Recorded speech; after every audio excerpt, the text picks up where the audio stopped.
Olá, tudo bem?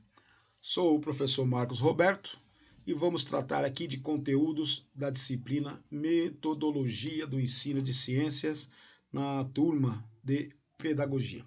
Vamos lá?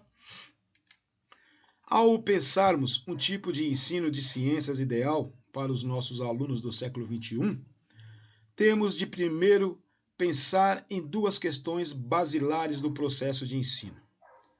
Por que ensinar? Como ensinar? Não pretendemos esgotar essa discussão, mas tentaremos discutir ao longo desta disciplina.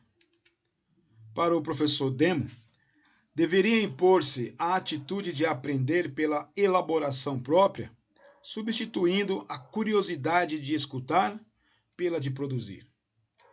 Diz ainda o professor Demo que a curiosidade criativa, por exemplo, encontra espaço insistente de cultivo na academia, mas é possível na escola básica e como posicionamento normal na vida.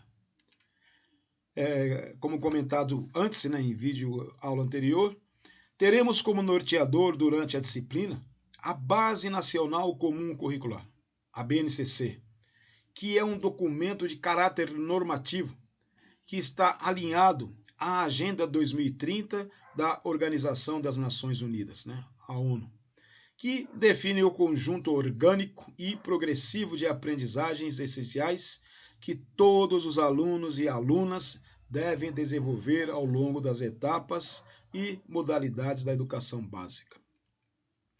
O ensino de ciências deve proporcionar a todos e a todas, os cidadãos e as cidadãs, conhecimentos e oportunidades de desenvolvimento de capacidades necessárias para se orientarem em uma sociedade complexa, compreendendo o que se passa à sua volta. A ciência caracteriza-se por ser a tentativa do homem entender e explicar racionalmente a natureza, buscando formular leis que, em última instância, permitam a atuação humana. Para Demo, diante da nossa ignorância e dos nossos limites, há sempre o que conhecer. Sobretudo, conhecer faz parte do conceito de vida criativa.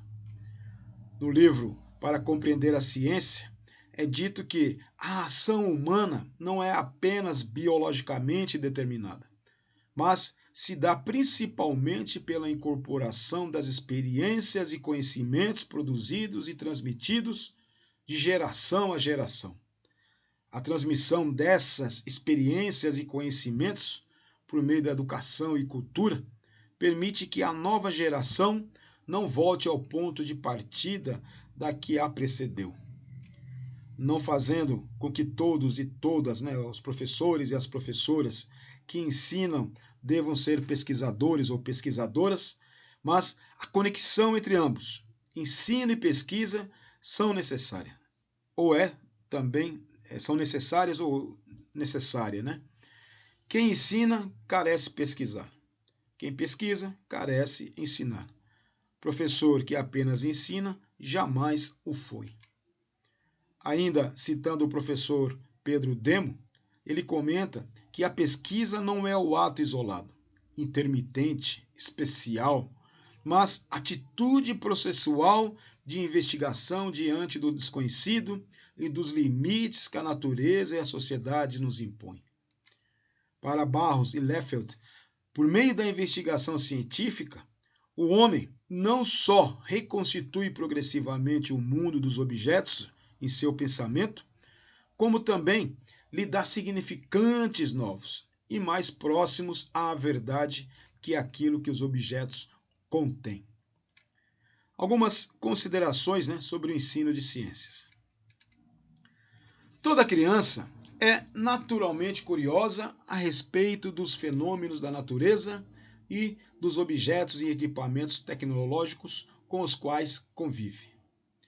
Ela tem uma visão mágica sobre esses fenômenos e a tecnologia, que deve ser transformada em científica no ensino de ciências. O ensino de ciências tem como ponto de partida a relação entre o ser humano e a natureza.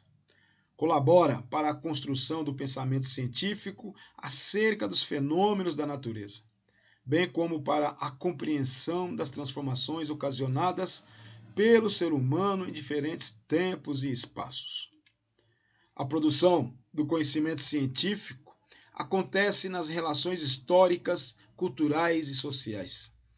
Ela é caracterizada por uma dinâmica que envolve continuidade e ruptura, está sempre em permanente construção e apoia-se em verdades relativas. Os conteúdos de ciências podem ser desdobrados em ambiente, ser humano e saúde, recursos tecnológicos, terra e universo. Os conteúdos referentes a ambiente envolvem os componentes abióticos, que são ar, água e solo, e os componentes bióticos, que são os seres vivos do ambiente, e suas relações de interdependência. Todos esses elementos estão presentes de alguma forma no cotidiano da criança.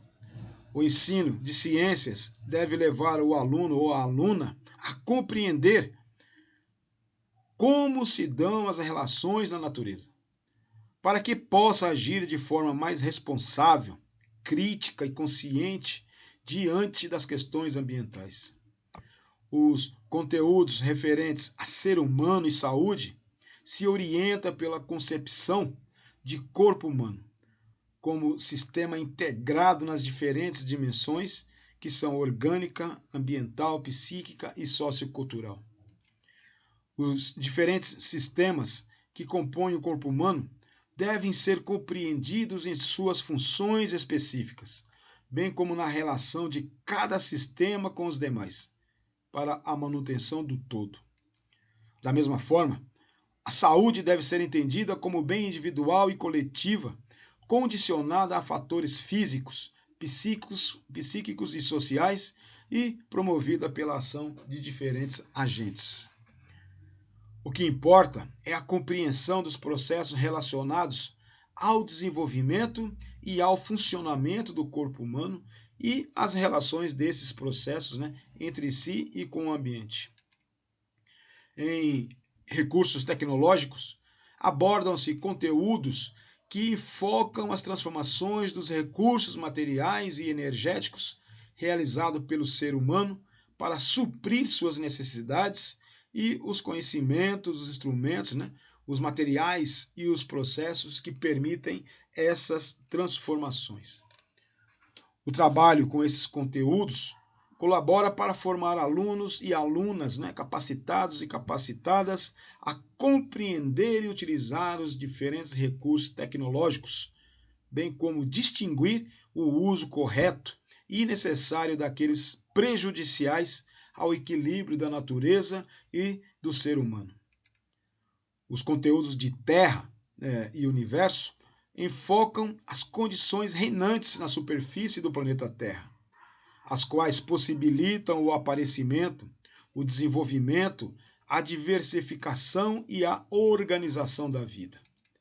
Eles também dão noções de tempo e distância para se compreender o curso dos dias e das noites, as estações do ano, as fases da lua e as manifestações cíclicas dos animais e vegetais.